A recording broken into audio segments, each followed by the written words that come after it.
Hello, this is lecture 3 of week 6 of our course BPSC 031, Spring Wildflowers, corresponding to Friday, May the 8th, year 2020. Today we're going to see the oak family, the family Fagaceae.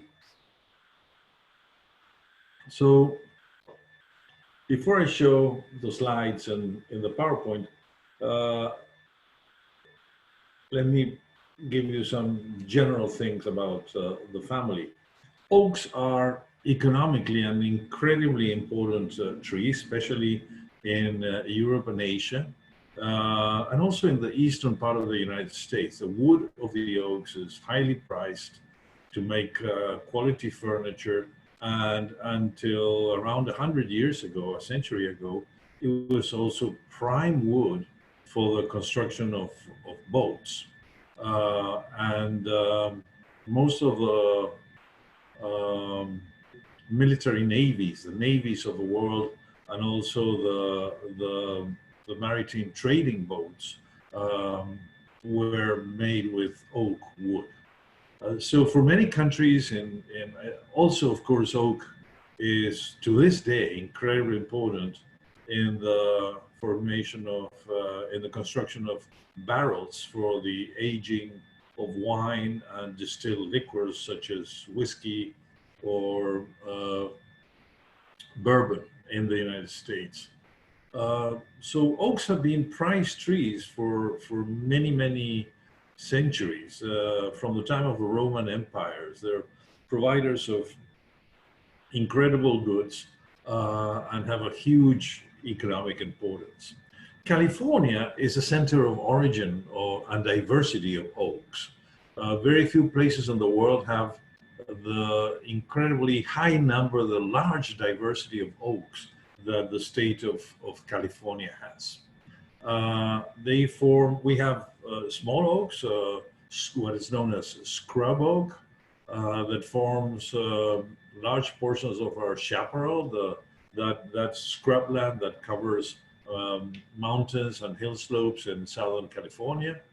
And we also have tree oaks that grow in places where moisture is somewhat improved, as in the coast, the California coastal oaks, or in washes and valleys where moisture accumulates, where we have the California live oaks, as they're called. And of course, in the northern part of the state, oaks are an incredibly important component of montane forests in mountains. So let me share the screen again, and let us go to some of the slides of this week. One of the traits of the oak family is that their flowers are fairly simple and quite different to the typical dicotyledon flower we have seen along this course. They have unisexual flowers. The flowers are imperfect. The male flowers occur in catkins, which are basically uh, short, very dense spikes. And the male flowers basically have a round of bracts, making a bracty involucre, and then the anthers coming out. You don't see the petals, and of course, you don't see the ovary because the flowers are unisexual. Um, and so what you see is catkins of male flowers, which are basically large agglomerations of stamens with anthers coming out, releasing pollen into the air. The lack of visible and attractive petals and plant parts probably already betrays, for those of you that have been following the class, the fact that the plant is not insect pollinated or pollinated by any animal. Actually, oaks and the other trees in this family are wind pollinated. They occur in temperate forests, um, normally in fairly dense arrangements, and they're pollinated by wind.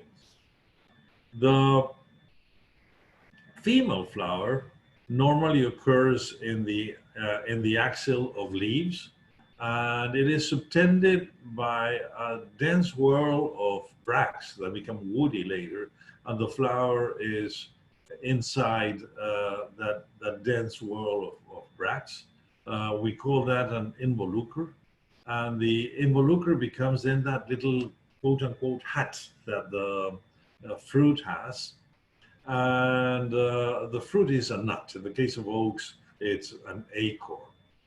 Um, you can see here by the number of stigmas that the ovary is formed by 3 carpels.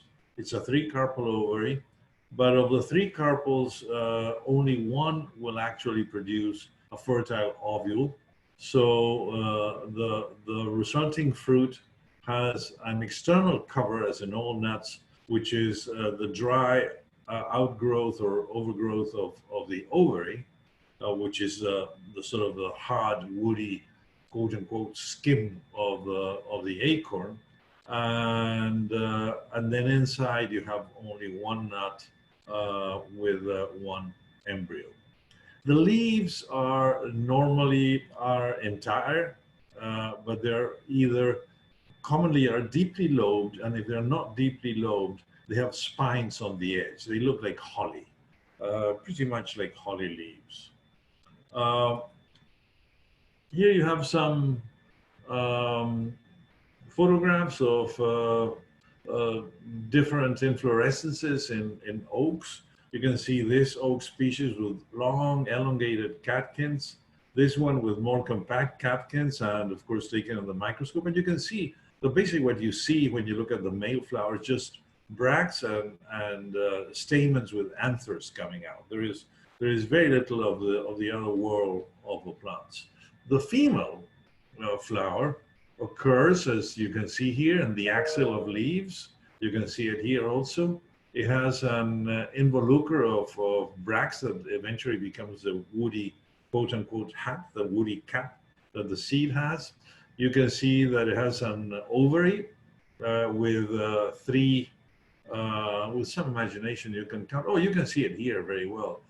3 styles and 3 stigmas coming out, but only one seed is formed. Very often in the same branch, you will see the male and the female inflorescences growing together. They're very, very easy to identify. These are some photos we took in class in the microscope a couple of years ago from oaks growing in the botanical garden. And you can see, again, these are the male flowers. And you can see the bracts that support the male flower. And then the anthers inside. You don't see any petals or any ovaries, just anthers coming out from a bracts, from a whorl of bracts. Here you have another one. You can see again the filament and the anthers that form the stamens and the bracts that sustain them. The female part, this is a fertilized fruit, also taken in the microscope. You can see the involucre, once the seed becomes, the embryo becomes fertilized, forms this woody structure like the cap or the woody involucre of the fruit, and this is the nut. So that in the case of oaks, we call it an acorn. The oak leaves, as I mentioned, are normally deeply parted, or if they're not parted, they have indentations on the edge. They're holly-like. They have little spines on the edge.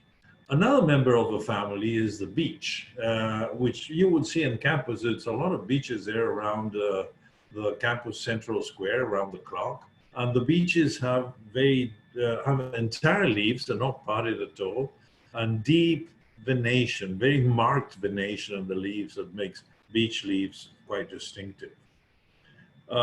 Here you see a series of cuts of the acorns. You can see the seed inside. The seed contains 2 very large endosperm formations with the embryo here in the tip, and sorry, in the base. The embryo should be in the base. It's here. And you can see the cover of the acorn, and then here you can see also the involucre surrounding the cover of the acorn. Oaks are used for a number of things. One important use to this day is the production of cork. Uh, Oaks have many oaks that grow in areas. In areas where it burns easily. Many oaks will have uh, a defensive bark that is full of air. It's light and full of air to prevent the cambium, which is this live layer inside the trunk, from burning when the tree is surrounded by a fire. Since the times of the ancient Greeks, all around the Mediterranean, people have learned to remove the bark without killing the cambium and use that to make cork. To this day, 100% of the cork that is consumed in the world, especially in the wine industry, but also in the industry of distilled liquors, 100% of that cork, so I say, comes from the Mediterranean and Europe, comes from Portugal, from the island of Corsica, the islands of Corsica and Sardinia, from Andalusia in southern Spain, and from a small number of sites in Italy, southern Italy mostly, and Greece. This is the way the tree looks once it's a little bit like sheep. It looks disgraced once they remove the bark, like sheep look after shearing. A year ago, I went to Portugal. I was invited to give a series of talks in Spain and Portugal, and I took the opportunity to spend some time in the oak woodlands on the boundary between Portugal and Spain. And you can see here all the oaks have been treated to remove the bark. You can see here a close-up in order to make cork, and you can see how thick and light the bark is. This is what is removed and treated to make cork for bottles. This is a tree that has been completely cleaned of external bark, very close to the cambium, but the tree is still alive, and in a matter of 10 years, it will grow a new bark. So cork is used to cover bottles. Oak wood to make barrels. It is one of the most important uses nowadays, basically because the tannin in the oak and the wood in the oak confers alcoholic products that have been aged in oak barrels a very distinctive mellow color and a nice taste, a sort of oaky, woody taste, like in whiskey, for example, or in bourbon, or in many wines that are aged in oak. In Spain, in particular, there is this amazing use of the oak woodlands. Apart from using the cork, they graze pigs. This has been occurring since before the peak of the Roman Empire. It's a use of the land that has at least 2,000 or 3,000 years. They have shepherds that, instead of shepherding sheep, they shepherd pigs that eat the grass and also eat the acorns and the mushrooms that grow in association with the oak. And so there is a very close association between the cork that is obtained from these oaks, the wood that is obtained to make barrels, and the grazing of the open oak woodland with pigs. The ham and the pig meat, the pork obtained from this, is incredibly valuable, because as opposed to pigs grow under industrial conditions and concentration camps, quote unquote concentration camps, in sties where they're in great density, and they normally eat each other's excrement, which is a horrible thing. Pigs in open fields will eat fresh things, mostly green plants and acorns and mushrooms that they can get in the field. And they are, from a perspective of disease and very appropriate now that we're talking about these things, epidemics. They're incredibly healthy. So the Iberian ham is sold in Europe and also in the United States at around 10 times the price of normal ham made under industrial production conditions. This is a major source of success. The people in Spain that have been able to maintain the oak woodlands and the pigs now are making really extraordinary income because of the price that Iberian pork meat gets in the market. Of course, you will have seen this. It's known as the flowery texture of the oak. You can see here the grain of the wood, which is typical of oak. It's used to make furniture, and it's also, of course, used to make a number of other things, including to this day sailing boats for pleasure. But until a century ago, it was a major source of wood, of quality hardwood, to make merchant and navy boats. Within the family, we also have chestnuts, very similar to oaks. If you think about them, the male inflorescences are catkins with anthers, very much like the oaks. The female flower, on the other hand, differs a little bit, but it's highly related, and you can see it immediately. First of all, the involucre in the chestnut, instead of having short bracts, has elongated spiny bracts. So the involucre is spiny. Normally, the involucre covers the seed until the seed is ripe, at the point in which the seed grows so much that it breaks the involucre. As opposed to the oak, where, remember I told you there are 3 carpels and only 1 gets fertilized and the other 2 abort. In chestnuts, normally the 3 carpels get fertilized. So it's common to see in the chestnuts 3 nuts, or at least 2 nuts within 1 single fruit. Chestnuts are not so important for wood or for aging, but they're a major food item in Europe in particular. If you've ever been on holidays to Europe, you will see people on the street selling roasted chestnuts that the person in the street will buy and eat as a snack. And then, of course, the beech. You have beeches on campus. Beeches are mostly cultivated for the wood. Also, they have really good wood, but the fruit is not. They produce a nut. You can see it here. Again, beeches, like chestnuts, produce 3 ovules with 3 nuts. The only one that aborts 2 of the 3 is the oak. Now, we're almost done. Some important California members in the family Fagaceae. One is the genus Chrysolepis, which are known as chinquapins, which look pretty much like somewhat of a cross between an oak and a chestnut. It's like an oak with the cover of the acorn spiny, and the leaves are perfectly entire. They don't have they're not toothed or lobed. But if you look at the acorns, they really look like an acorn with a spiny cover. Chinquapin. Lithocarpus densiflores.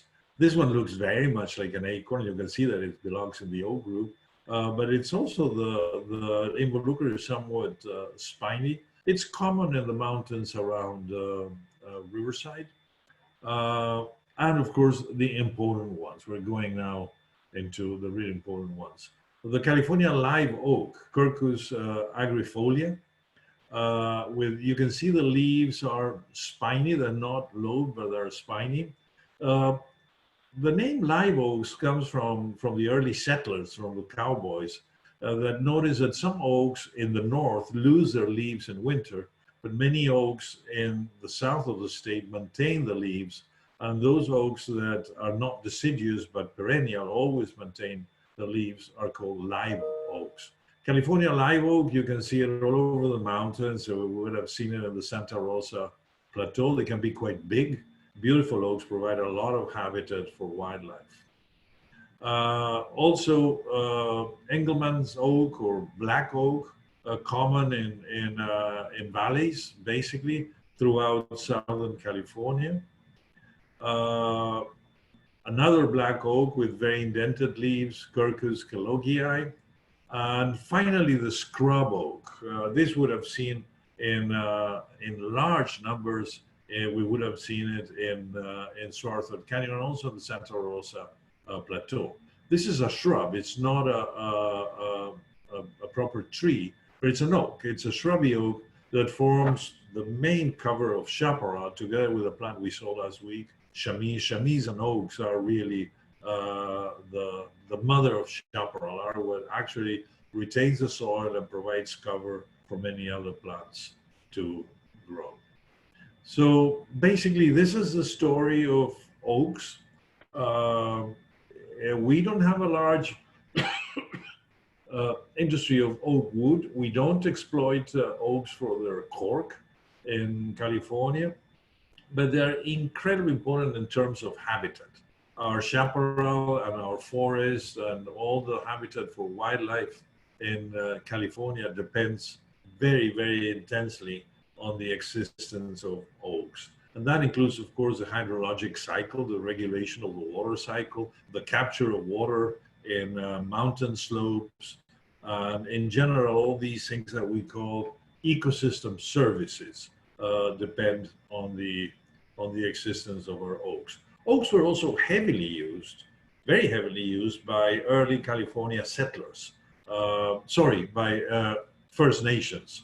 They were also used by early California settlers, but not so much. Our First Nations, our indigenous tribes, used the oak as food. And you will see all over Southern California, every time you see granite boulders coming out to the surface, you will see that in many they have excavated mortar holes where the early First Nations used to grind seeds. And of course, they ground a number of different seeds, but one of them was oak. Oak has a lot of tannin in the acorn. It's not nice to eat, but if you grind it, make a flour, and then wash the flour in water, the tannin will go, and it's very nutritious because the seed, of course, has a lot of endosperm to feed the embryo.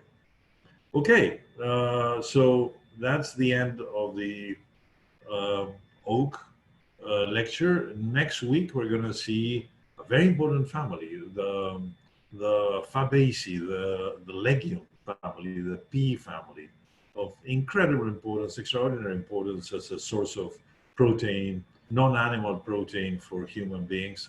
And also there are plants with the ability to harvest nitrogen, to capture nitrogen from the atmosphere, which is really a nifty adaptation of incredible importance at the level of the whole biosphere. So thank you very much. Have a great weekend, and I'm going to see you next week in week 7. Thank you.